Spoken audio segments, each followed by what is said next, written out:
देखो अज 5 महीने हो गए इस धरने नूं और मैं एक दिन अगे भी इत्थे बोल के गया सीगा, जे तुहानूं याद होवे कि आम तौर ते सरकार बनन तो पहलां सार भगवंत सिंह मान कहिंदे हुंदे सीगे कि जिन्हें पंजाब वेखना होवे ਉਹ ਕੋਈ ਖੇਤੀਬਾੜੀ ਦੇ ਨਾਂ ਤੇ ਕੰਮਾਂ ਕਾਰਾਂ ਦੇ ਨਾਂ ਤੇ ਨਹੀਂ ਜਾਣਿਆ ਜਾਂਦਾ। ਜਦੋਂ ਟੈਂਕੀਆਂ ਤੇ ਚੜੇ ਲੋਕ ਤੇ ਧਰਨਿਆਂ 'ਚ ਬੈਠੇ ਲੋਕ ਤੁਹਾਨੂੰ ਦਿਸਣੇ ਸ਼ੁਰੂ ਹੋ ਜਾਣ ਤੇ ਸਮਝੋ ਪੰਜਾਬ ਆ ਗਿਆ। ਤੇ ਬੜੇ ਦੁੱਖ ਦੀ ਗੱਲ ਹੈ ਕਿ 5 ਮਹੀਨੇ ਹੋ ਗਏ, 150 ਦਿਨ मतलब ਅੱਧਾ ਸਾਲ ਜਿਹੜਾ ਉਹ ਲੰਘ ਗਿਆ, ਨਵਾਂ ਸਾਲ ਚੜ੍ਹਨ ਵਾਲਾ ਹੈ ਔਰ ਇਸ ਧਰਨੇ ਦੀ ਅਜੇ ਤੱਕ ਸਾਰ ਨਹੀਂ ਲਈ ਗਈ। ਮੀਟਿੰਗਾਂ ਕੀਤੀਆਂ ਗਈਆਂ, ਇੱਕ ਮੰਤਰੀ ਇਹਨਾਂ ਪੱਕਾ ਹੀ ਰੱਖਿਆ ਲੋਕਾਂ ਦੇ ਨਾਲ ਮੀਟਿੰਗਾਂ ਕਰਨ ਨੂੰ ਤੇ ਲੋਕਾਂ ਨੂੰ ਜੂਸ ਪਿਆਉਣ ਨੂੰ। ਉਹ ਜਿੱਦਣ ਇੱਥੇ ਆਏ ਤੇ ਮੈਨੂੰ ਪਹਿਲੀ ਵਾਰੀ ਬੜੀ ਖੁਸ਼ੀ ਹੋਈ ਕਿ ਤੁਸੀਂ ਲੋਕਾਂ ਨੇ ਉਹਨਾਂ ਦਾ ਜਿਹੜਾ ਘਰ ਪੂਰਾ ਕੀਤਾ। ਔਰ ਮੈਂ ਇਹ ਯਾਦ ਕਰੋਗੇ, ਪੁਰਾਣਾ ਲੈਕਚਰ ਦੇਖ ਲੋਗੇ ਮੇਰਾ ਉਸ ਦਿਨ ਵਾਲਾ, ਤੇ ਮੈਂ ਉਸ ਦਿਨ ਵੀ ਇਹ ਗੱਲ ਕਹੀ ਸੀ ਕਿ ਕੋਰਟ ਦੇ ਵਿੱਚੋਂ ਤੁਹਾਨੂੰ ਕਦੀ ਵੀ ਜਿੱਤ ਨਹੀਂ ਮਿਲਣੀ। ਮੈਂ ਅੱਗੋਂ ਵੀ ਫਿਊਚਰ ਲਿਖ ਕੇ ਦੇ ਚੱਲਿਆ ਤੁਹਾਨੂੰ ਕਿ ਕੋਰਟ ਦੇ ਵਿੱਚ ਕਦੀ ਵੀ ਪਬਲਿਕ ਨੂੰ ਜਿੱਤ ਨਹੀਂ ਮਿਲੀ। ਕਾਰਨ ਉਹਦਾ ਕੀ ਹੈ? मैं कोर्ट का कसूर नहीं गिणदा कि मैं बाकी वांगू कोर्ट नूं गालां कड्ढी जावां कि हाई कोर्ट ने गलत कर दिता, हाई कोर्ट ने गलत कर दिता, सुप्रीम कोर्ट ने गलत कर दिता। ਉਹਦੇ ਕਾਰਨ ਨੇ ਜਿਨ੍ਹਾਂ ਨੂੰ ਜਾਂਚਣ ਘੋਖਣ ਦੀ ਐਡੇ ਐਡੀਆਂ ਵੱਡੀਆਂ ਜਥੇਬੰਦੀਆਂ ਤੇ ਐਡੇ ਐਡੇ ਸੂਝਵਾਨ ਲੋਕ ਤੁਹਾਡੇ ਕੋਲ ਬੈਠੇ ਨੇ। ਔਰ ਤੁਹਾਨੂੰ ਇਹ ਜਾਣਨਾ ਚਾਹੀਦਾ ਕਿ ਕੋਰਟ ਸਾਡੇ ਜਨਤਾ ਦੇ ਹੱਕ 'ਚ ਫੈਸਲੇ ਕਿਉਂ ਨਹੀਂ ਦਿੰਦੀਆਂ। ਉਹਦਾ ਕਾਰਨ ਹੈ ਕਿ ਕੋਰਟ ਦੇ ਵਿੱਚ ਸਰਕਾਰ ਤੇ ਮਾਫੀਆ ਰਲ ਕੇ ਜਾਂਦੇ ਨੇ। ਇਹ ਦੋਵੇਂ ਜਣੇ ਜੁਆਇੰਟ ਕੋਰਟ ਦੇ ਵਿੱਚ ਜਾਂਦੇ ਨੇ। ਜਿੰਨੀਆਂ ਮਰਜ਼ੀ ਸਰਕਾਰਾਂ ਵੇਖ ਲਓ, ਚਾਹੇ ਬਾਦਲ ਦੀ ਰਹੀ, ਚਾਹੇ ਕੈਪਟਨ ਅਮਰਿੰਦਰ ਸਿੰਘ ਦੀ ਰਹੀ, ਚਾਹੇ ਇਹ ਹੁਣ ਆ ਗਈ, ਅੱਜ ਤੱਕ ਵੀ ਸਰਕਾਰ ਕੋਲੋਂ ਕੋਈ ਮਾਫੀਆ ਨਹੀਂ ਟੁੱਟਾ। ਉਹ ਮਿਲ ਜੁਲ ਕੇ ਕੋਰਟ ਦੇ ਵਿੱਚ ਜਾਂਦੇ ਨੇ। ਕੋਰਟ ਨੇ ਉਹ ਫੈਸਲਾ ਸੁਣਾਉਣਾ ਹੁੰਦਾ ਜੋ ਉਹਦੇ ਕੋਲ ਤੱਥ ਪਹੁੰਚੇ ਹੋਣ। ਔਰ ਜਨਤਾ ਦੇ ਹੱਕ ਦੇ ਵਿੱਚ ਕਦੀ ਵੀ ਤੱਥ ਨਹੀਂ ਜਾਂਦੇ। ਚਾਹੇ ਤੁਸੀਂ ਜਲੰਧਰ ਵਾਲਾ ਮਸਲਾ ਲੈ ਲਓ, ਲਤੀਫਪੁਰ ਵਾਲਾ, ਚਾਹੇ ਤੁਸੀਂ ਇੱਥੋਂ ਵਾਲਾ ਲੈ ਲਓ, ਮਾਫੀਆਜ਼ ਦੇ ਨਾਲ ਰਲ ਕੇ ਜਿਹੜੇ ਉਹ ਤੱਥ ਭੇਜੇ ਜਾਂਦੇ ਨੇ। ਚਾਹੇ ਉਹ ਰੇਤ ਮਾਫੀਆ ਹੋਵੇ, ਚਾਹੇ ਉਹ ਸ਼ਰਾਬ ਮਾਫੀਆ ਹੋਵੇ, ਚਾਹੇ ਉਹ ਲੈਂਡ ਮਾਫੀਆ ਹੋਵੇ, ਕੋਰਟ ਜਿਹੜੀਆਂ ਉਸ ਬੇਸ ਦੇ ਉੱਤੇ ਫੈਸਲਾ ਸੁਣਾਉਂਦੀਆਂ ਨੇ। ਕੋਰਟ ਨੂੰ ਢਾਲ ਬਣਾ ਕੇ ਵਰਤ ਰਹੇ ਨੇ ਇਹ ਪੰਜਾਬ ਹਮੇਸ਼ਾ ਹੀ ਜੀ। ਇਹ ਕੱਲੀ ਇਸ ਸਰਕਾਰ ਦੀ ਮੈਂ ਗੱਲ ਨਹੀਂ ਕਰਦਾ, ਪਿਛਲੇ ਫੈਸਲੇ ਵੀ ਵੇਖੋ। ਪਿਛਲੇ ਤੁਸੀਂ ਐਡੇ ਐਡੇ ਵੱਡੇ ਕਾਂਡ ਵੇਖੋ, ਕਿਤੇ 150 ਬੰਦਾ ਸ਼ਰਾਬ ਪੀ ਕੇ ਮਰ ਗਿਆ, ਕਿਤੇ 100 ਬੰਦਾ ਦੁਸਹਿਰੇ ਦੀ ਆੜ ਦੇ ਵਿੱਚ ਮਰ ਗਿਆ, ਕਿਤੇ ਬਟਾਲੇ ਦੇ ਵਿੱਚ ਬੰਬ ਬਲਾਸਟ ਹੁੰਦਾ। ਕਦੀ ਵੀ ਕਿਸੇ ਅਫਸਰ ਨੂੰ ਸਜ਼ਾ ਹੋਈ ਮੈਨੂੰ ਸੁਣਾ ਦਿਓ ਤੇ ਤੁਸੀਂ ਵਿਖਾ ਦਿਓ, ਔਨ ਰਿਕਾਰਡ ਹੈ। ਕਿਉਂਕਿ ਜਿਹੜਾ ਮਹਿਕਮਾ ਤੇ ਜਿਹੜਾ ਤੰਤਰ ਹੈ, ਸਰਕਾਰਾਂ ਨੂੰ ਤੇ ਚਾਹੀਦਾ ਕਿ ਉਹ ਲੋਕਾਂ ਦੀ ਪੈਰਵਾਈ ਕਰਨ, ਲੋਕਾਂ ਦੇ ਹੱਕ ਸੱਚ ਲਈ ਖਲੋਣ, ਪਰ ਉਹ ਲੋਕਾਂ ਨਾਲ ਕਦੀ ਵੀ ਸਾਥ ਨਹੀਂ ਦਿੰਦੀਆਂ ਔਰ ਹਮੇਸ਼ਾ ਲੋਕਾਂ ਦੇ ਉਲਟ ਇਹ ਫੈਸਲੇ ਕੀਤੇ ਜਾਂਦੇ ਨੇ। ਅਸੀਂ ਲੋਕ ਜੇ ਬਚਦੇ, ਅੱਜ ਤੁਸੀਂ ਕਿਹਾ ਨਾ ਵੀ ਅਸੀਂ ਲੋਕ ਸ਼ਾਇਦ ਜ਼ਿਆਦਾ ਵਾਂ ਪ੍ਰੈਸ ਵਾਲੇ, ਤੁਸੀਂ ਇਹ ਤੁਹਾਡੀ ਬਦੌਲਤ ਤੇ ਉਹ ਗੁਰੂ ਮਹਾਰਾਜ ਦਾ ਸਰੂਪ ਹੈ। ਹੁਣ ਮੈਨੂੰ ਪਤਾ ਲੱਗਾ ਕਿ ਉੱਥੋਂ ਜਿਹੜਾ ਗੁਰੂ ਮਹਾਰਾਜ ਦਾ ਪਾਠ ਰੱਖਿਆ ਉਹਨੂੰ ਚੁਕਾਉਣ ਦੀਆਂ ਵੀ ਸਾਜ਼ਿਸ਼ਾਂ ਜਿਹੜੀਆਂ ਚੱਲ ਰਹੀਆਂ ਨੇ, ਕੋਈ ਅਕਾਲ ਤਖਤ ਦੀ ਢਾਲ ਲੈ ਕੇ। ਹੁਣ ਇਹ ਤੇ ਪਤਾ ਹੀ ਹੈ ਵੀ ਸੁਖਬੀਰ ਬਾਦਲ ਦਾ ਤੇ ਫੈਕਟਰੀ ਵਾਲਿਆਂ ਦੇ ਕੀ ਰਿਲੇਸ਼ਨ ਨੇ, ਤੇ ਇਹ ਵੀ ਪਤਾ ਹੈ ਕਿ ਸੁਖਬੀਰ ਬਾਦਲ ਦੇ ਤੇ ਅਕਾਲ ਤਖਤ ਸਾਹਿਬ ਦੇ ਕੀ ਰਿਲੇਸ਼ਨ ਨੇ, ਜਿਹੜੇ ਉੱਥੇ ਮੁਖੀ ਬੈਠੇ ਨੇ। ਇਹ ਵੀ ਫੈਸਲੇ ਤੁਹਾਡੇ ਜਿਹੜੇ ਆ ਸਕਦੇ ਨੇ ਖਿਲਾਫ। ਦੂਜੀ ਗੱਲ ਮੈਂ ਕਹਿਣੀ ਚਾਹੁੰਦਾ ਕਿ ਜਦੋਂ ਸਰਕਾਰਾਂ ਹੱਥ ਖੜੇ ਕਰ ਗਈਆਂ, ਜਦੋਂ ਸਰਕਾਰਾਂ ਮਾਫੀਆ ਦੇ ਨਾਲ ਰਲ ਜਾਂਦੀਆਂ ਨੇ, ਤੇ ਕੀ ਅਸੀਂ ਗੁਰੂ ਮਹਾਰਾਜ ਦਾ ਓਟ ਆਸਰਾ ਵੀ ਨਹੀਂ ਲੈ ਸਕਦੇ? ਫਿਰ ਤੇ ਅਸੀਂ ਆਪਣੇ ਰੱਬ ਨੂੰ ਹੀ ਧਿਆਉਣਾ ਨਾ। ਮੈਂ ਵੀ ਉੱਥੋਂ ਮੱਥਾ ਟੇਕ ਕੇ ਆਇਆ ਤੇ ਫਿਰ ਤੇ ਗੁਰੂ ਮਹਾਰਾਜ ਦੇ ਅੱਗੇ ਅਰਦਾਸ ਕਰਨੀ ਹੈ ਨਾ, ਰੱਬਾ ਜੇ ਸਾਨੂੰ ਕੋਰਟ 'ਚ ਨਿਆਂ ਨਹੀਂ ਮਿਲਦਾ ਤੇ ਫਿਰ ਕਮ ਸੇ ਕਮ ਤੂੰ ਤੇ ਨਿਆਂ ਕਰ। ਅਕਸਰ ਸਾਡੇ ਨਾਲ ਹੁੰਦਾ ਕੀ ਆ ਵੀ ਦਸ਼ਮੇਸ਼ ਤੇਰੀ ਕੌਮ ਤੇ ਝੁੱਲੀਆਂ ਬਥੇਰੀਆਂ, ਬਚਦੇ ਰਹੇ ਆ ਸਿਰ ਉੱਤੇ ਰਹਿਮਤਾਂ ਨੇ ਤੇਰੀਆਂ। ਲਿਖਿਆ ਜੋ ਡਾਡਾ ਧੁਰ ਤੋਂ ਮੁਕੱਦਰ ਨੇ ਮਾਰਿਆ, ਦੁਸ਼ਮਣ ਨੇ ਮਾਰਿਆ, ਕਦੇ ਰਹਿਬਰ ਨੇ ਮਾਰਿਆ। ਤੁਸੀਂ ਇਤਿਹਾਸ ਦੇ ਵਿੱਚ ਕਦੀ ਇਹ ਵੀ ਸੁਣਿਆ ਕਿ ਕਿਸੇ ਦੀ ਪ੍ਰਾਪਰਟੀ ਅਟੈਚ ਕਰ ਲਈ ਜਾਵੇ? ਤੁਸੀਂ ਇਤਿਹਾਸ ਦੇ ਵਿੱਚ ਕਦੀ ਇਹ ਵੀ ਸੁਣਿਆ ਕਿ ਉਹਨਾਂ ਦੇ ਲਾਇਸੈਂਸ ਕੈਂਸਲ ਕਰ ਦਿੱਤੇ ਜਾਣ? ਕੀ ਇਹ ਲੋਕ ਗੋਲੀ ਚਲਾ ਰਹੇ ਸੀਗੇ ਪਿੰਡ ਵਾਲੇ, ਇਹਨਾਂ ਦੇ ਤੁਸੀਂ ਲਾਇਸੈਂਸ ਕੈਂਸਲ ਕਰਨ ਨਾਲ ਤੁਰ ਪਏ?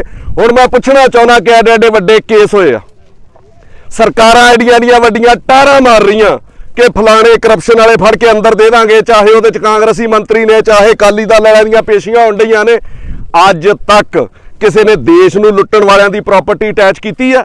ਬਾਦਲਾਂ ਦੀ ਪ੍ਰਾਪਰਟੀ ਅਟੈਚ ਹੋਈ ਅੱਜ ਤੱਕ ਕੈਪਟਨ ਅਮਰਿੰਦਰ ਸਿੰਘ ਦੀ ਪ੍ਰਾਪਰਟੀ ਅਟੈਚ ਹੋਈ, ਜਿਹੜਾ ਆਪ ਕਹਿੰਦਾ ਰਿਹਾ ਕਿ ਮੇਰੇ ਕੋਲ ਸਾਰੇ ਚੋਰਾਂ ਦੀਆਂ ਫਾਈਲਾਂ ਨੇ, ਮੈਂ ਅੱਖਾਂ ਬੰਦ ਕਰ ਛੱਡੀਆਂ ਮੁੱਖ ਮੰਤਰੀ ਹੁੰਦਿਆਂ। ਉਹਦੀ ਪ੍ਰਾਪਰਟੀ ਅਟੈਚ ਕਰਨ ਦੀ ਕੋਸ਼ਿਸ਼ ਕੀਤੀ ਕਦੀ ਹਾਈ ਕੋਰਟ ਨੇ? ਰਾਜੀਵ ਗਾਂਧੀ ਦੇ ਉੱਤੇ ਕੇਸ ਹੋਇਆ ਬਫੋਰਸ, ਉਸ ਪਰਿਵਾਰ ਦੀ ਕਿਸੇ ਨੇ ਪ੍ਰਾਪਰਟੀ ਅਟੈਚ ਕੀਤੀ? ਚੌਟਾਲਾ ਇੰਨੇ ਸਾਲ ਅੰਦਰ ਲਾਇਆ, ਕਦੀ ਚੌਟਾਲੇ ਦੀ ਪ੍ਰਾਪਰਟੀ ਅਟੈਚ ਕੀਤੀ ਕਿਸੇ ਨੇ? ਲਾਲੂ ਪ੍ਰਸ਼ਾਦ ਅੰਦਰ ਇੰਨਾ ਟਾਈਮ ਲਾਇਆ, ਉਹਦੀ ਕਿਸੇ ਨੇ ਪ੍ਰਾਪਰਟੀ ਅਟੈਚ ਕੀਤੀ? ਇਹਨਾਂ ਗਰੀਬਾਂ ਦੀਆਂ ਜਿੰਨਾ ਬੀਜ ਕੇ ਖਾਣਾ ਜਿੰਨਾ ਮਿਹਨਤ ਕਰਕੇ ਮਿੱਟੀ ਨਾਲ ਮਿੱਟੀ ਹੋ ਕੇ ਖਾਣਾ, ਤੁਸੀਂ ਇਹਨਾਂ ਦੀਆਂ ਪ੍ਰਾਪਰਟੀ ਅਟੈਚ ਕਰ ਰਹੇ ਹੋ। ਸ਼ਰਮ ਆਉਣੀ ਚਾਹੀਦੀ ਹੈ ਯਾਰ ਤੁਹਾਨੂੰ ਇਹੋ ਜੀ ਸਰਕਾਰ ਨੂੰ। ਔਰ ਮੈਂ ਬੇਨਤੀ ਕਰਦਾ ਕਿ ਕੋਰਟ ਨੂੰ ਖੁਦ ਸੂ ਮੋਟੋ ਲੈਣਾ ਚਾਹੀਦਾ।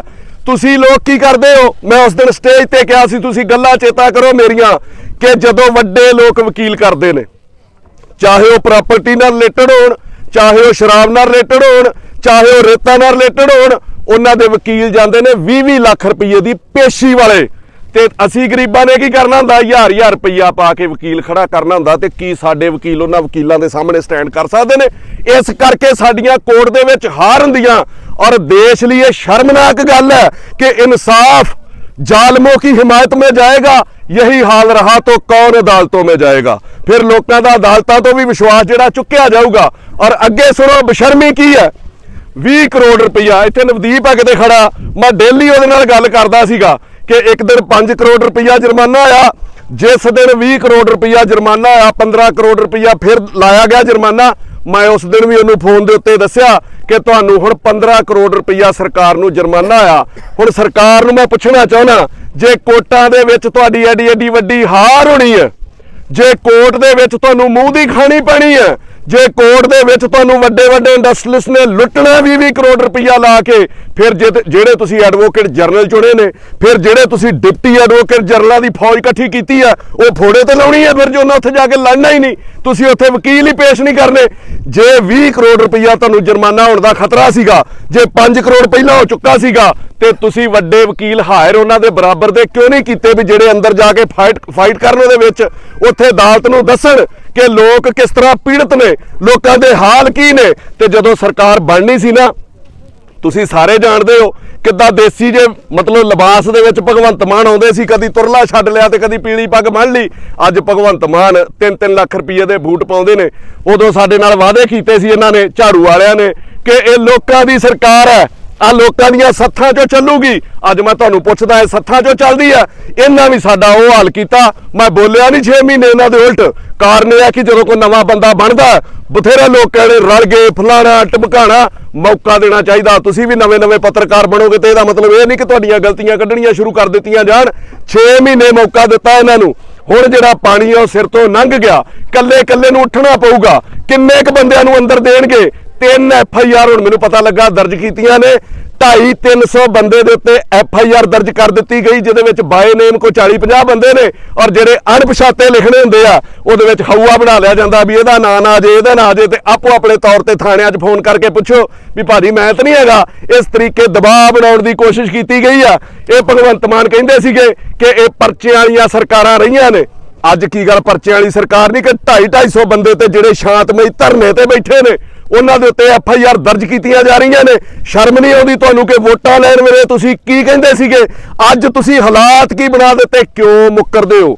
ਜਦੋਂ ਸੱਤਾ 'ਚ ਆ ਜਾਂਦੇ ਹੋ ਫਿਰ ਕੀ ਬਿੱਲੀ ਨਿੱਛ ਜਾਂਦੀ ਹੈ ਤੁਹਾਨੂੰ? ਮੈਂ ਕਹਿਣਾ ਚਾਹੁੰਦਾ ਭਗਵੰਤ ਸਿੰਘ ਮਾਨ ਨੂੰ ਕਿ ਜੇ ਚੰਨ ਤੇਰੀ ਇੰਜੀ ਪੂਰੀ ਪੈਂਦੀ ਹੈ, ਪਾਲਾ ਤੇਥੋਂ ਜਿੰਨੀ ਦੂਰੀ ਪੈਂਦੀ ਹੈ।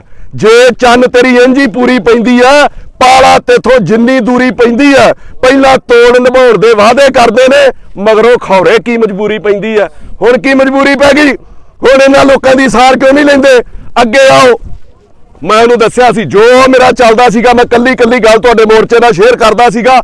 ਇੱਕ ਵਾਰ ਹੁਣ ਦੁੱਖ ਵਾਲੀ ਗੱਲ ਹੈ ਕਿ ਜਦੋਂ ਸੰਤ ਮਹਾਂਪੁਰਖ ਵੀ ਇਹੋ ਜਿਹੀਆਂ ਗੱਲਾਂ ਕਰਨ, ਸੰਤ ਸੀਚੇਵਾਲ ਹੋਣਾ ਦਾ ਮੈਨੂੰ ਫੋਨ ਆਉਂਦਾ ਕਿ ਤੁਸੀਂ ਮੋਰਚੇ ਤੇ ਗਏ ਸੀਗੇ, ਤੁਸੀਂ ਬੋਲ ਕੇ ਆਏ ਸੀਗੇ। ਮੈਂ ਕਿਹਾ ਜੀ ਹਾਂ, ਮੈਂ ਤੁਹਾਡੇ ਬਾਰੇ ਵੀ ਬੋਲਿਆ ਕਿ ਸੰਤ ਸੀਚੇਵਾਲ ਤਲੀ ਦੇ ਉੱਤੇ ਪਾਣੀ ਰੱਖ ਕੇ ਦੱਸ ਦਿੰਦੇ ਸੀ ਇਹਦਾ TDS ਕਿੰਨਾ, ਤੇ ਹੁਣ ਕੀ ਹੋ ਗਿਆ ਸੰਤ ਜੀ? ਮੈਨੂੰ ਕਹਿੰਦੇ ਕਿ ਉਹ ਫੈਕਟਰੀ ਦੇ ਜਿਹੜੇ ਸੈਂਪਲ ਨੇ ਉਹ ਚੈੱਕ ਕਰਾਏ ਗਏ ਨੇ ਔਰ ਠੀਕ ਨੇ। ਮੈਂ ਕਿਹਾ ਜੀ ਇਹ ਗੱਲ ਤੇ ਉਹਨਾਂ ਨੂੰ ਮੈਂ ਸਟੇਜ ਤੋਂ ਕਹਿਆ ਕਿ ਜਿੱਥੋਂ ਮਰਜ਼ੀ ਸੈਂਪਲ ਚੈੱਕ ਕਰਾ ਲਓ, ਜਿੰਨੇ ਮਰਜ਼ੀ ਸੈਂਪਲ ਚੈੱਕ ਕਰਾ ਲਓ। ਜੇ ਕੋਰਟ ਦੇ ਵਿੱਚ ਫੈਸਲੇ ਉਲਟ ਆ ਸਕਦੇ ਨੇ ਤੇ ਸੈਂਪਲਾਂ ਦੇ ਫੈਸਲੇ ਵੀ ਉਹਨਾਂ ਦੇ ਹੱਕ 'ਚ ਹੀ ਆਉਣੇ ਨੇ। ਤੁਹਾਨੂੰ ਥੋੜਾ ਨਿਆਂ ਕਰਨਾ ਚਾਹੀਦਾ ਸੀ। ਜੇ ਉਹ ਸੈਂਪਲ ਠੀਕ ਸੀਗੇ, ਮੈਂ ਮੰਨ ਲਈ ਤੁਹਾਡੀ ਗੱਲ, ਮੈਂ ਇਸ ਚੀਜ਼ 'ਚ ਨਹੀਂ ਪੈਣਾ ਚਾਹੁੰਦਾ, ਨਾ ਮੈਂ ਹਾਈ ਕੋਰਟ ਦੇ ਫੈਸਲੇ 'ਚ ਪੈਣਾ ਚਾਹੁੰਦਾ। ਜੇ ਉਹ ਸੈਂਪਲ ਠੀਕ ਸੀਗੇ, ਤੁਸੀਂ ਇੱਕ ਗੁਨਾਹ ਕੀਤਾ ਮੇਰੀ ਨਿਗਾਹ ਦੇ ਵਿੱਚ ਕਿ ਤੁਸੀਂ ਰਾਜ ਸਭਾ ਮੈਂਬਰ ਕਿਉਂ ਬਣੇ। ਜੇ ਤੁਸੀਂ ਇੱਕ ਧਿਰ ਦੇ ਬਣ ਗਏ ਹੋ ਤੇ ਤੁਹਾਨੂੰ ਗੱਲਾਂ ਵੀ ਸੁਣਨੀਆਂ ਪੈਣਗੀਆਂ। ਸੰਤ ਜਿਹੜਾ ਹੁੰਦਾ ਉਹ ਸਾਰਿਆਂ ਦਾ ਸਾਂਝਾ ਹੁੰਦਾ, ਉਹਦੇ ਉੱਤੇ ਕੋਈ ਕਿੰਤੂ ਪਰੰਤੂ ਨਹੀਂ ਕਰਦਾ। ਇਹ ਤਾਂ ਨਹੀਂ ਕਿਸੇ ਨੂੰ ਕਿਹਾ ਜਾਂਦਾ ਇਹ ਕਾਂਗਰਸੀ ਸੰਤ ਹੈ, ਇਹ ਅਕਾਲੀ ਸੰਤ ਹੈ। ਤੁਸੀਂ ਸਾਰਿਆਂ ਦੇ ਸਾਂਝੇ ਸੀ। ਤੁਹਾਡਾ ਇਹ ਫੈਸਲਾ ਗਲਤ ਸੀਗਾ ਔਰ ਤੁਹਾਨੂੰ ਸੁਣ ਕੇ ਹੈਰਾਨੀ ਹੋਊਗੀ ਉਹਨਾਂ ਮੈਨੂੰ ਜਵਾਬ ਕੀ ਦਿੱਤਾ। ਮੈਂ ਝੂਠ ਜ਼ਿੰਦਗੀ 'ਚ ਨਹੀਂ ਮਾਰਦਾ ਕਦੀ। ਉਹ ਮੈਨੂੰ ਕਹਿੰਦੇ ਨੇ ਕਿ ਸਰਕਾਰ ਦੀ ਇਮੇਜ ਬੜੀ ਖਰਾਬ ਹੋ ਗਈ ਸੀ ਜਦੋਂ ਬਾਹਰੋਂ 5 ਰਾਜ ਸਭਾ ਮੈਂਬਰ ਚੁਣੇ ਸੀਗੇ ਤੇ ਮੇਰੇ ਨਾਲ ਕੋਈ ਦੁੱਖ ਲੱਗਦਾ ਹੈ ਗੱਲਾਂ ਦਾ ਕਿ ਦਲਾਲੀ ਕੀਤੀ ਪੱਤਰਕਾਰਾਂ ਨੇ। ਹੁਣ ਉਹਨਾਂ ਦੇ ਮੈਂ ਨਾਂ ਨਹੀਂ ਲੈਂਦਾ, ਜੋ ਉਹਨਾਂ ਮੈਨੂੰ ਦੱਸੇ ਸੀਚੇਵਾਲ ਤੁਹਾਨੂੰ ਮਿਲਣਗੇ ਪੁੱਛਣਾ ਕਿ ਉਹਨਾਂ ਆ ਕੇ ਮੇਰੇ ਤੇ ਦਬਾਅ ਬਣਾਇਆ ਕਿ ਰਾਜ ਸਭਾ ਦੇ ਮੈਂਬਰ ਬਣ ਜਾਓ, ਸਰਕਾਰ ਦੀ ਇਮੇਜ ਬੜੀ ਖਰਾਬ ਹੈ। ਮੈਂ ਕਿਹਾ ਸਰਕਾਰ ਦੀ ਇਮੇਜ ਤੇ ਸੰਤ ਜੀ ਕਿਸੇ ਨਾ ਕਿਸੇ ਹੱਦ ਤੱਕ ਠੀਕ ਹੋ ਗਈ, ਤੁਹਾਡੀ ਇਮੇਜ ਜਿਹੜੀ ਉਹ ਖਰਾਬ ਹੋ ਗਈ ਲੋਕਾਂ ਦੇ ਵਿੱਚ।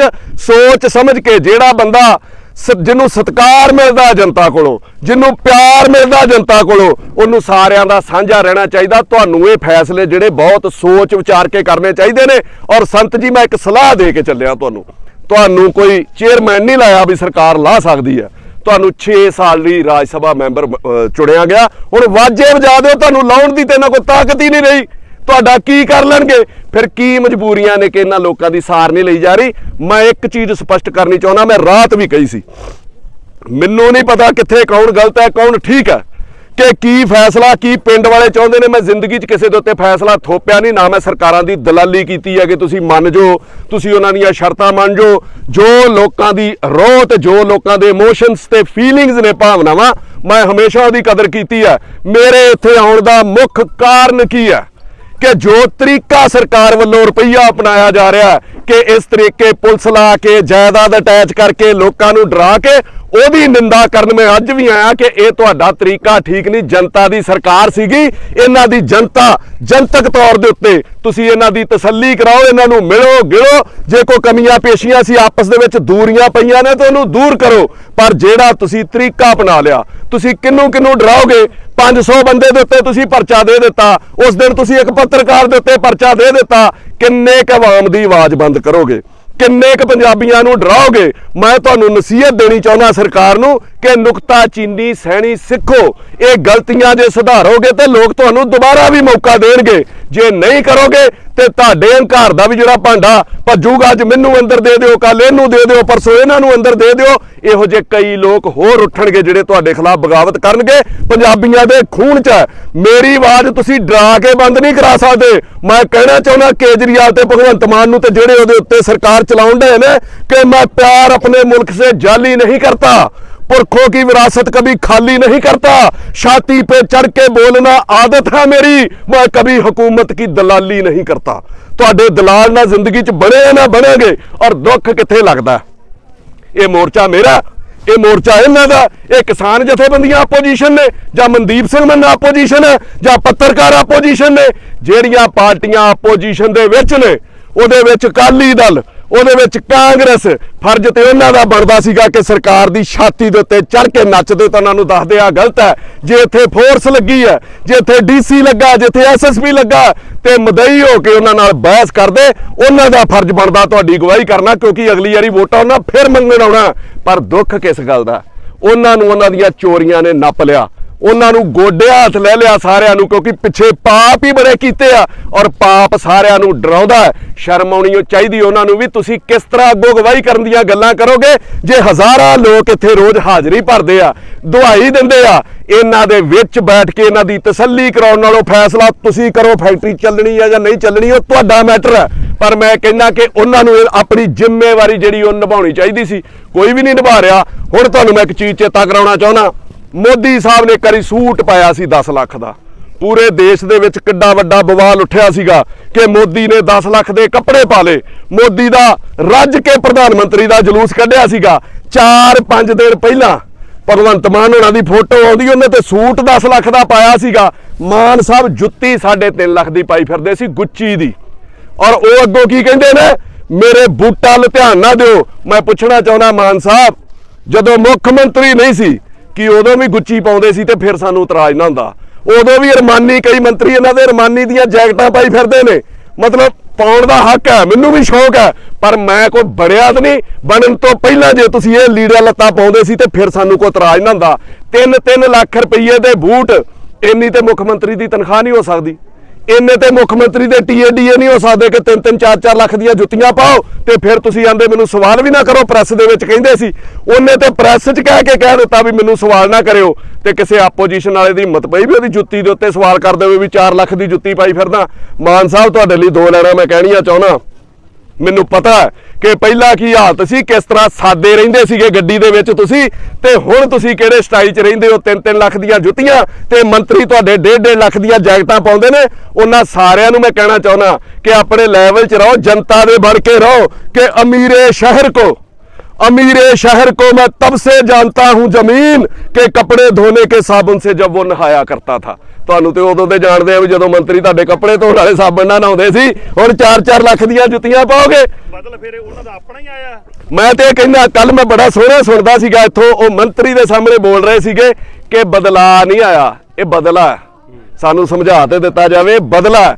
ਤੁਸੀਂ ਦੇਖੋ, ਦੂਜੀ ਚੀਜ਼ ਮੈਂ ਇੱਕ ਚੀਜ਼ ਹੋਰ ਕਲੀਅਰ ਕਰਨੀ ਚਾਹੁੰਦਾ, ਸ਼ਾਇਦ ਕੋਈ ਸਹਿਮਤ ਹੋਵੇ। ਮੈਂ ਕਿਸੇ ਵੀ ਫੈਕਟਰੀ ਦੇ ਉਲਟ ਨਹੀਂ, ਪਰ ਮੈਂ ਇਹ ਵੀ ਗੱਲ ਕਹਿਣੀ ਚਾਹੁੰਦਾ ਕਿ ਲੋਕਾਂ ਦੀ ਜਾਨ ਦੇ ਉੱਤੇ ਖੇਡ ਕੇ ਥੋੜਾ ਫੈਕਟਰੀਆਂ ਚੱਲਣੀਆਂ ਚਾਹੀਦੀਆਂ ਨੇ। ਲੋਕਾਂ ਨੂੰ ਬਿਮਾਰ ਕਰਕੇ ਥੋੜਾ ਫੈਕਟਰੀਆਂ ਚੱਲਣੀਆਂ ਚਾਹੀਦੀਆਂ ਨੇ। ਲੋਕਾਂ ਨੂੰ ਸਾਰੀਆਂ ਫੈਕਟਰੀਆਂ ਵਾਲੇ ਜਿੰਨੇ ਵੀ ਹੋਰ ਨੇ ਪੰਜਾਬ ਦੇ ਵਿੱਚ ਆਪਣੇ ਮਾਪਦੰਡ ਸਹੀ ਕਰ ਲੈਣ, ਕਿਉਂਕਿ ਜਨਤਾ ਜਾਗਰੂਕ ਹੋ ਚੁੱਕੀ ਹੈ। ਇਸ ਤੋਂ ਬਾਅਦ ਹੋਰ ਕਿੱਥੇ ਮੋਰਚੇ ਲੱਗਣਗੇ, ਉੱਥੇ ਨੌਬਤ ਨਾ ਆਵੇ। ਸਾਡੇ ਬੱਚਿਆਂ ਦਾ ਰੁਜ਼ਗਾਰ ਵੀ ਜੁੜਿਆ ਉਹਦੇ ਨਾਲ, ਪਰ ਤੁਸੀਂ ਤੇ ਸਹੀ ਤਰੀਕੇ ਨਾਲ ਚਲਾਓ ਨਾ ਯਾਰ ਇਹਨਾਂ ਨੂੰ। ਫੈਕਟਰੀਆਂ ਦੇ ਵਿੱਚ ਮਾਪਦੰਡ ਤੈਅ ਕਿਉਂ ਨਹੀਂ ਸੀ? ਪਹਿਲਾਂ ਚੱਲਦੀਆਂ ਹੀ ਮਾਫੀਆਜ਼ ਦੇ ਸਿਰ ਤੇ ਰਹੀਆਂ। ਕੱਲੀ ਇਹ ਨਹੀਂ, ਹੋਰ ਵੀ ਸਾਡੇ ਸ਼ਹਿਰ ਦੇ ਵਿੱਚ, ਕਿਉਂਕਿ ਕਿਸੇ ਨਾ ਕਿਸੇ ਦੇ ਲੀਡਰ ਨਾਲ ਲਿੰਕ ਨੇ। ਨਾ ਕੋਈ ਨੂੰ ਪੁੱਛਣ ਆਉਂਦਾ, ਨਾ ਕੋਈ ਨੂੰ ਜਾਂਚਣ ਆਉਂਦਾ ਪੋਲੂਸ਼ਨ ਵਾਲਾ, ਨਾ ਕੋਈ ਬਿਜਲੀ ਵਾਲਾ ਰੇਡ ਕਰਦਾ, ਕਿਉਂਕਿ ਪਿੱਛੇ ਮੁੱਖ ਮੰਤਰੀ ਤੇ ਇਲਾਕੇ ਦੇ ਐਮਐਲਏ ਦਾ ਹੱਥ ਹੁੰਦਾ। ਉਸ ਤੋਂ ਬਾਅਦ ਜਿਹੜਾ ਲੋਕਾਂ ਦਾ ਘਾਣ ਹੁੰਦਾ, ਉਹਦੇ 5-7-10 ਸਾਲ ਬਾਅਦ ਰਿਜ਼ਲਟ ਆਉਂਦੇ ਨੇ, ਅੱਜ ਜਿਹੜੇ ਤੁਹਾਡੇ ਸਾਹਮਣੇ ਆ ਰਹੇ ਨੇ। ਸੋ ਪਹਿਲਾਂ ਹੀ ਆਪਣੇ ਮਾਪਦੰਡ ਠੀਕ ਰੱਖੇ ਜਾਣ, ਪਹਿਲਾਂ ਹੀ ਆਪਣਾ ਜਿਹੜਾ ਰਵੱਈਆ ਠੀਕ ਰੱਖਿਆ ਜਾਵੇ, ਪਹਿਲਾਂ ਹੀ ਲੋਕਾਂ ਦੇ ਨਾਲ ਆਪਸੀ ਭਾਈਚਾਰਾ ਠੀਕ ਰੱਖਿਆ ਜਾਵੇ। ਜੇ ਕਿਤੇ ਨਿੱਕਾ ਜਿਹਾ ਬੰਦਾ ਵੀ, ਇੱਥੇ ਪ੍ਰੋਬਲਮ ਕੀ ਹੈ ਸਰ ਸਾਹਿਬ? ਪ੍ਰੋਬਲਮ ਇਹ ਆਉਂਦੀ ਹੈ ਕਿ ਤੁਸੀਂ ਬੜੀ ਵੱਡੀ ਇੰਡਸਟਰੀ 'ਚ ਬੜੇ ਵੱਡੇ ਨੇਤਾ ਹੋ, ਤੇ ਲੋਕੀ ਕੀ ਕਰਦੇ ਨੇ, ਮੇਰੇ ਵਰਗਾ ਸਵਾਲ ਕਰ ਲੈਂਦਾ, ਇਹਦੇ ਵਰਗਾ ਸਵਾਲ ਕਰ ਲੈਂਦਾ, ਤੇ ਵੱਡੇ ਪੋਲੀਟੀਸ਼ੀਅਨ ਵੀ ਇਹ ਜਵਾਬ ਦਿੰਦੇ ਨੇ, ਤੇ ਫੈਕਟਰੀ ਵਾਲੇ ਵੀ ਇਹ ਦਿੰਦੇ ਨੇ ਵੀ ਇਹਦਾ ਕੀ ਲੈਵਲ ਹੈ ਯਾਰ। ਅਸੀਂ ਜਨਤਾ ਮਤਲਬ ਵਸਨੀਕ ਆ, ਸਾਡੀ ਵੋਟ ਬਣੀ ਹੈ ਯਾਰ, ਸਾਡਾ ਆਧਾਰ ਕਾਰਡ ਬਣਿਆ। ਅਸੀਂ ਜੇ ਕਿਸੇ ਉੱਤੇ ਕਿੰਤੂ ਪਰੰਤੂ ਕਰ ਦਿੱਤਾ, ਸਾਡੇ ਮਨ ਦੇ ਵਿੱਚ ਕੋਈ ਸ਼ੰਕਾ ਆ ਗਿਆ, ਇਹ ਫਰਜ਼ ਬਣਦਾ ਹਰ ਕਾਰੋਬਾਰੀ ਦਾ, ਹਰ ਸਰਕਾਰੀ ਗੈਰ ਸਰਕਾਰੀ ਜਿਹੜਾ ਬੰਦਾ ਜਨਤਾ ਦੇ ਨਾਲ ਜੁੜਿਆ, ਜਾਂ ਜਿੱਥੇ ਜਨਤਾ ਨੂੰ ਕਾਰੋਬਾਰ ਮਿਲਦਾ, ਜਾਂ ਜਿੱਥੋਂ ਜਨਤਾ ਦੀਆਂ ਮੁਸ਼ਕਲਾਂ ਸ਼ੁਰੂ ਹੁੰਦੀਆਂ ਕਿਸੇ ਤਰੀਕੇ ਵੀ ਨੈਗੇਟਿਵ ਪੋਜ਼ਿਟਿਵ, ਉਹਨੂੰ ਉਹਦੀ ਤਸੱਲੀ ਕਰਾਉਣੀ ਚਾਹੀਦੀ ਹੈ ਕਿ ਯਾਰ ਮੈਂ ਠੀਕ ਹਾਂ, ਤੁਹਾਡੇ ਦਿਮਾਗ 'ਚ ਭੁਲੇਖਾ ਆ ਗਿਆ, ਜਾਂ ਤੁਹਾਨੂੰ ਕਿਸੇ ਨੇ ਗਲਤ ਗਾਈਡ ਕਰ ਦਿੱਤਾ। ਪਰ ਇੱਥੇ ਟਾਲ ਦਿੱਤਾ ਜਾਂਦਾ, ਮਾੜੇ ਬੰਦੇ ਨੂੰ ਕੁਝ ਨਹੀਂ ਪੁੱਛਿਆ ਜਾਂਦਾ, ਉਹਨੂੰ ਦੁਤਕਾਰ ਕੇ ਸੁੱਟ ਦਿੱਤਾ ਜਾਂਦਾ। ਸੋ ਇਹਨਾਂ ਹਰਕਤਾਂ ਤੋਂ ਸਾਰਿਆਂ ਨੂੰ ਬਾਜ਼ ਆਉਣਾ ਚਾਹੀਦਾ। ਔਰ ਜਿੱਥੇ ਵੀ ਜੇ ਕਿਸੇ ਦੇ ਵਿੱਚ ਕਤਾਈਆਂ ਨੇ, ਉਹ ਠੀਕ ਕਰਨ। ਸਰਕਾਰ ਪਹਿਲਾਂ ਆਪਣੀਆਂ ਕਤਾਈਆਂ ਠੀਕ ਕਰੇ, ਆਪਣਾ ਰਵੱਈਆ ਠੀਕ ਕਰੇ, ਪਰਚਿਆਂ ਦੀ ਰਾਜਨੀਤੀ ਤੋਂ ਬਾਹਰ ਆਵੇ। ਉਹ ਲਤੀਫਪੁਰ ਦੇ ਵਿੱਚ ਮੈਂ ਮਤਲਬ ਉਸ ਦਿਨ ਵੀ ਗਿਆ ਸੀਗਾ, ਕੱਲ ਉਹਨਾਂ ਰੋਸ ਮਾਰਚ ਰੱਖਿਆ, ਮੈਂ ਉੱਥੇ ਵੀ ਜਾਣਾ। ਉਹ ਵੀ ਕੇਸ ਹਾਰੇ ਨੇ, 47 ਸਾਲ ਤੋਂ ਬੰਦੇ ਉੱਥੇ ਬੈਠੇ ਹੋਣ, ਤੇ ਤੁਸੀਂ ਉਹਨਾਂ ਨੂੰ 2022 ਦੇ ਵਿੱਚ ਖਾਲੀ ਕਰਾ ਦਿਓ। 70-75 ਸਾਲ ਬਾਅਦ ਵੀ ਤੁਸੀਂ ਉੱਥੇ ਤੇ ਜਗ੍ਹਾ ਹੀ ਉਹਨਾਂ ਨੂੰ ਲਾਟ ਹੋ ਜਾਣੀ ਚਾਹੀਦੀ ਸੀ, ਕਿਉਂਕਿ ਉਹਦੀ ਕੀਮਤ ਬਹੁਤ ਜ਼ਿਆਦਾ ਵੱਧ ਗਈ, ਅਰਬਾਂ ਕਰੋੜਾਂ ਰੁਪਈਆ ਦੇ ਵਿੱਚ ਆ ਗਈ, ਤੇ ਮਾਫੀਆ ਦੀ ਨਿਗਾਹ ਟੇਕੀ। ਉੱਥੇ ਹਾਈ ਕੋਰਟ 'ਚ ਤੱਥ ਹੀ ਉਹ ਪੇਸ਼ ਕੀਤੇ ਗਏ, ਉੱਥੋਂ ਆਰਡਰ ਲੈ ਲਏ ਗਏ। ਇੱਥੇ ਕਈ ਕੇਸ ਆਉਂਦੇ ਨੇ, ਚਾਹੇ ਤਲਾਕ ਦਾ ਹੋਵੇ, ਚਾਹੇ ਕੁਝ ਵੀ ਹੋਵੇ। ਕਈ ਪਿਆਦੇ ਜਿਹੜੇ ਉਹ ਲੋਕਾਂ ਦੇ ਘਰ ਸੰਮਣ ਲੈ ਕੇ ਨਹੀਂ ਜਾਂਦੇ, ਔਰ ਕੋਰਟ ਇੱਕ ਤਰਫਾ ਹੀ ਫੈਸਲੇ ਸੁਣਾ ਦਿੰਦੇ ਨੇ। ਸੋ ਇਹਨਾਂ ਚੀਜ਼ਾਂ ਦੇ ਉੱਤੇ ਨਿਗਰਾਨੀ ਕਰਨੀ ਬੜਾ ਜ਼ਿਆਦਾ ਜ਼ਰੂਰੀ ਹੈ। ਵਕੀਲ ਲੈ ਕੇ ਤੁਸੀਂ ਨਹੀਂ ਲੜ ਸਕਦੇ। ਮੈਂ ਫਿਰ ਤੁਹਾਨੂੰ ਕਹਿਣ ਲੱਗਾ, ਇਹ ਕੋਰਟ ਨੂੰ ਖੁਦ ਸੂ ਮੋਟੋ ਲੈਣੇ ਚਾਹੀਦੇ ਨੇ, ਕੋਰਟ ਨੂੰ ਖੁਦ ਧਿਆਨ ਦੇਣਾ ਚਾਹੀਦਾ। ਪਰ ਇੱਥੇ ਦੁਨੀਆ ਦਾ ਦੁੱਖ ਦਰਦ ਨਾਲ ਜਿਹੜਾ ਸੁਣਨ ਵਾਲਾ, ਉਹ ਵੱਡੇ ਲੋਕਾਂ ਦੇ ਦੁੱਖ ਸੁਣੇ ਜਾਂਦੇ ਨੇ। ਗਰੀਬਾਂ ਨੂੰ ਕੋਈ ਨਹੀਂ ਪੁੱਛਦਾ। ਕਿੰਨੀਆਂ ਕਿ ਸੜਕਾਂ ਪੱਕੀਆਂ ਹੋ ਗਈਆਂ, ਕਿੰਨੇ ਕੁ ਘਰਾਂ 'ਚ ਟਾਇਲਟ ਬਣ ਗਏ ਸਰਕਾਰ ਬਣਨ ਤੋਂ ਬਾਅਦ, ਜਿਨ੍ਹਾਂ ਕੋਲ ਨਹੀਂ ਗੁਜ਼ਾਰੇ ਜੋਗਾ ਕੁਛ ਹੈਗਾ।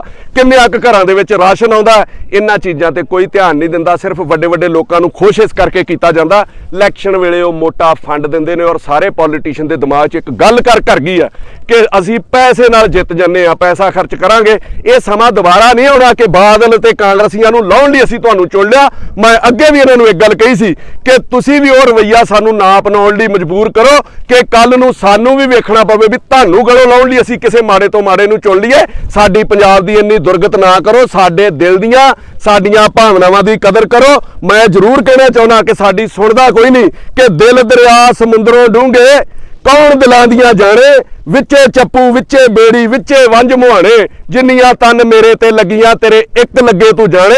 ਗੁਲਾਮ ਫਰੀਦਾ ਦਿਨ ਉੱਥੇ ਜਾਈਏ ਜਿੱਥੇ ਅਗਲਾ ਕਦਰ ਵੀ ਜਾਣੇ। ਸਾਨੂੰ ਕੋਈ ਕਦਰ ਜਾਣਨ ਵਾਲਾ ਮਿਲਿਆ ਹੀ ਨਹੀਂ।